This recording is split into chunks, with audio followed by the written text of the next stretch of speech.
Bonjour à tous, ça fait un moment que j'ai pas fait une vidéo pour l'actualité du camping. Pour ceux qui ne sont pas sur le groupe Facebook dans lequel je donne la plupart des actualités. Une petite explication, c'est qu'en fait j'ai eu 2 tentatives de cambriolage en début d'année. Sur le petit terrain où j'avais mis 2 caravanes, là il n'y en a plus qu'une seule, l'autre je m'en suis débarrassé.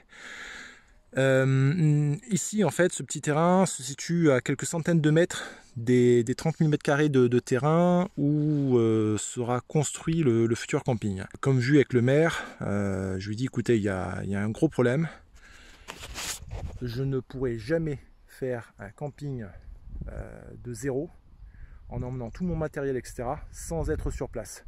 Vichy jusqu'à Coutançouz il y a 1 heure de route, imaginez en cas d'alerte 1 heure de route pour y aller quoi. Vous appelez la gendarmerie, les mecs ils mettent 40 minutes pour venir, super. J'ai changé les plans, et les plans c'est d'être directement sur place. Or le problème c'est que pour être sur place, il faut faire la maison.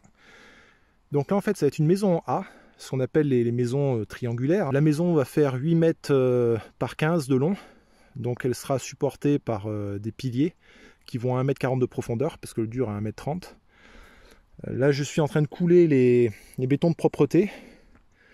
Après je vais faire le ferraillage. Une fois que le ferraillage sera fait, il y aura les toupies qui vont venir pour les semelles. Après, je monte les blocs de coffrage qui est là-bas, donc des blocs en 40-40. Une fois que ça va dépasser, il faudra le temps que ça sèche. Et après, donc, il y aura la structure en bois avec des madriers sur les 3 rangées.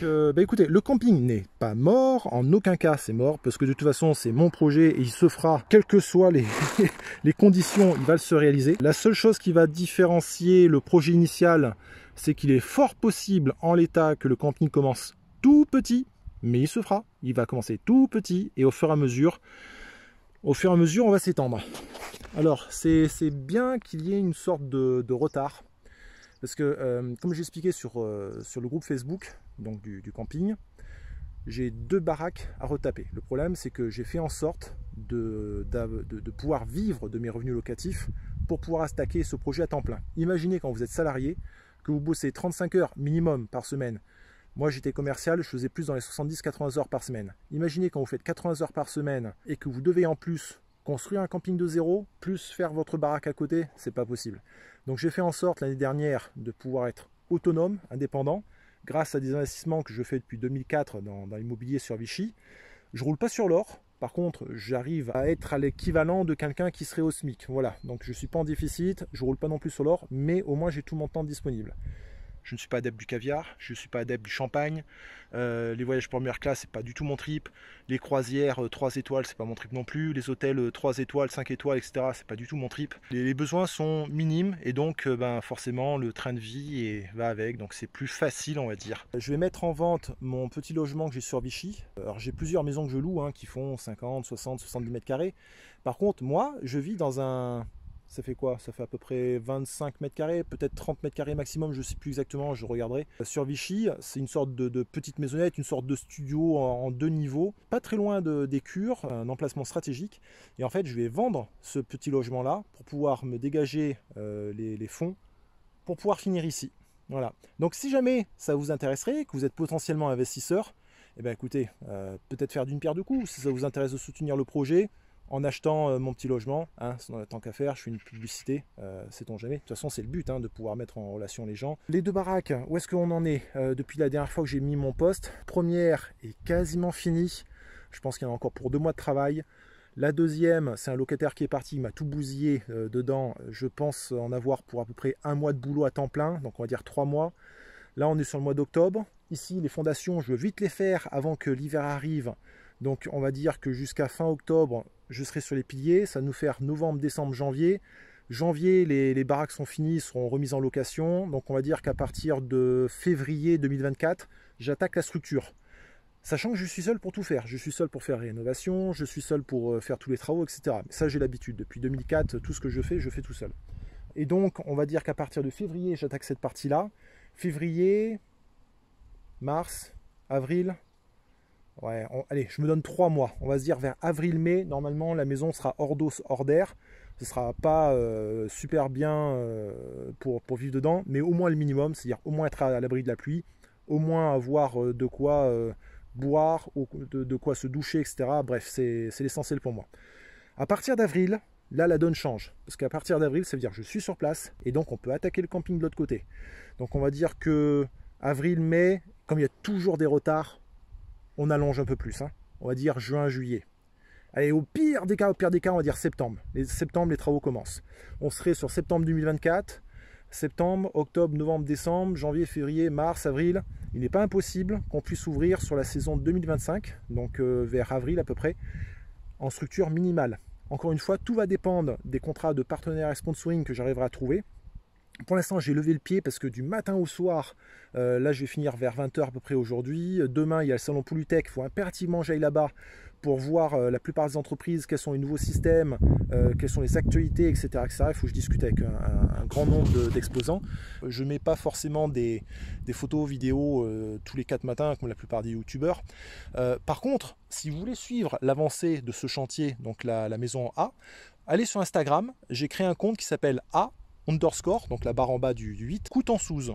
Et avec ce compte là vous verrez donc l'évolution à chaque étape de la maison A, et dès qu'elle sera finie, eh ben, vous saurez que c'est le top départ des travaux sur Coutançouz. Et comme je disais oui tout à l'heure, tout va dépendre des contrats de partenariat sponsoring. Pour l'instant j'ai levé le pied parce que je cours après le temps, c'est un truc de fou.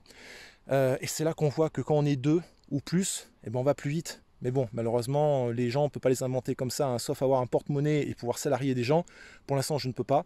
Donc, pour l'instant, bah, on le fait avec les mains. Hein, voilà. Je reprendrai les recherches début 2024. Et dans tous les cas, quand le projet va commencer, en milieu d'année prochaine, je serai dessus tout le temps. Parce qu'en fait, les partenariats sponsoring, les dons de matériaux, etc., ce sera la seule solution pour pouvoir avancer. Et d'ailleurs, je suis en train de réfléchir et je pense que c'est la première fois que je vais en parler officiellement. Je pense que je vais faire évoluer le business model du camping avec une possibilité pour certains types d'emplacements. Je ne définis pas encore précisément parce que c'est en train de mûrir. Le projet initial va légèrement évoluer. C'est-à-dire que l'aspect financier, comme je vis de mes revenus locatifs, il faut que le camping pour moi ce soit non seulement une occupation, une passion. Il n'y a pas besoin d'avoir un revenu mensuellement. C'est ça aussi l'intérêt, c'est que s'il n'y a pas de crédit à rembourser, hormis les quelques charges, et que vous arrivez à les assumer avec l'argent que vous rentrez, il n'y aura pas cette pression financière derrière et ce risque de faire faillite. Parce qu'à partir du moment où vous n'avez pas de dette, eh ben, la donne change. Et donc c'est là tout l'intérêt. Sauf que si vous avez des gens, des entreprises qui vont vous donner des matériaux, qui vont vous donner des prestations de services pour vous aider, un peu comme ce qui s'est passé sur le Puy du Fou au départ, sa création. Perso, je trouve que c'est malvenu de tout faire payer derrière. Donc l'idée, c'est peut-être, j'insiste peut-être, de pouvoir proposer sur certains types d'emplacements aux clients qui viendraient sur place, qui payent ce qu'ils peuvent. Voilà. Et que pour les personnes qui sont sans revenus, les personnes âgées, les personnes à la retraite, peut-être même faire un tarif défiant toute concurrence. C'est-à-dire, je dis une connerie, hein, c'est pas sûr encore, mais un emplacement qui serait allé à 30 € la nuit, peut-être qu'on le ferait à 5. Voilà, histoire de dire que vous payez quand même quelque chose pour être sur place. Et j'envisage même, alors ça par contre, il faut que je me renseigne pour ne pas me faire tomber dessus par le fisc. Il faut que je réfléchisse comment ça peut se goupiller, de se dire que si quelqu'un veut venir, au lieu de payer de l'argent, est-ce que si le gars se pointe avec des fruits et des légumes, légalement, je peux faire ce genre de système, vous voyez, une sorte de troc. Ben, je vous offre un emplacement et en contrepartie, soit vous m'emmenez une poutre, soit vous m'emmenez de la bouffe, des trucs comme ça, en pot, ça va se conserver, bref. Ce serait une sorte de gagnant-gagnant. Mais quand vous êtes dans ma situation, où vous êtes quasiment à l'équilibre et que vous n'avez plus besoin d'un salaire, ben, l'argent que vous gagnez, oui, ça vous permettrait de faire quelques petits voyages, visiter le pays, etc. Ça serait sympathique. Mais autant qu'il y ait une utilité sociale derrière. Autant que vous disiez, ben, je passe sur cette planète, je passe sur cette terre, j'apporte ma petite contribution. Autant avoir une activité qui est utile, je veux dire, dans laquelle on puisse s'épanouir. Si je peux avoir des clients qui viennent au niveau du camping, simplement pour le camping en lui-même, ou bien pour l'aspect connaissance, ou bien pour la découverte des systèmes et solutions qui seront exposés, et qu'ils repartent avec le sourire, mais ça sera génial. Alors vous allez me dire, n'importe quelle entreprise aurait ce type de raisonnement. Oui, ok, mais moi dans mon cas, Si mon activité me permet de pouvoir offrir un peu de bonheur, un peu de découverte et d'avoir la conviction quand je me couche le soir d'avoir été utile à mon modeste niveau, un petit grain de sable dans la sablière, bah, écoutez, je serai content. Voilà. Et pour l'aspect pécuniaire, bah, écoutez, si certains emplacements, notamment les plus onéreux, permettent de réinvestir dans d'autres matériels, dans d'autres systèmes et solutions pour pouvoir progresser, on le fera. Mais j'essaierai de faire en sorte qu'il y ait toujours une partie qui puisse être accessible, y compris à ceux qui ont des revenus très très faibles.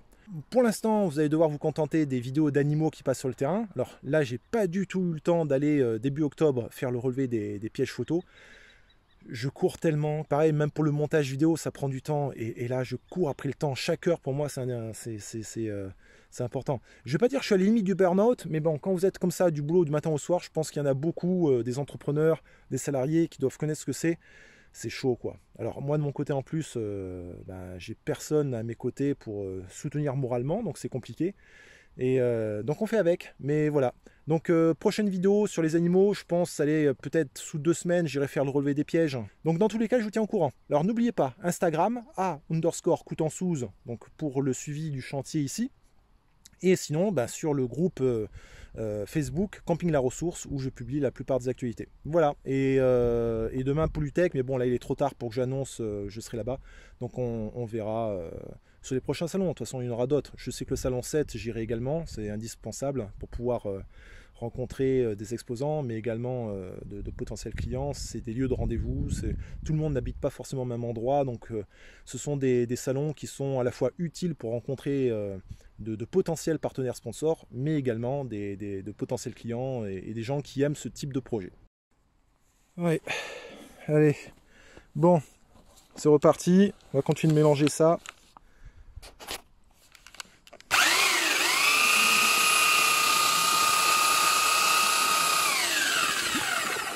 Ah oui, j'oubliais. Eh bien, abonnez-vous à la chaîne YouTube si vous voulez avoir les nouvelles. Abonnez-vous sur l'Instagram _Coutançouz si vous voulez avoir les nouvelles photos donc de l'évolution du chantier. Encore une fois, dès que la maison A sera finie, ce sera le top départ du camping. Allez, je m'y remets, parce que j'ai encore du taf. Il y a encore des trous à remplir. À bientôt.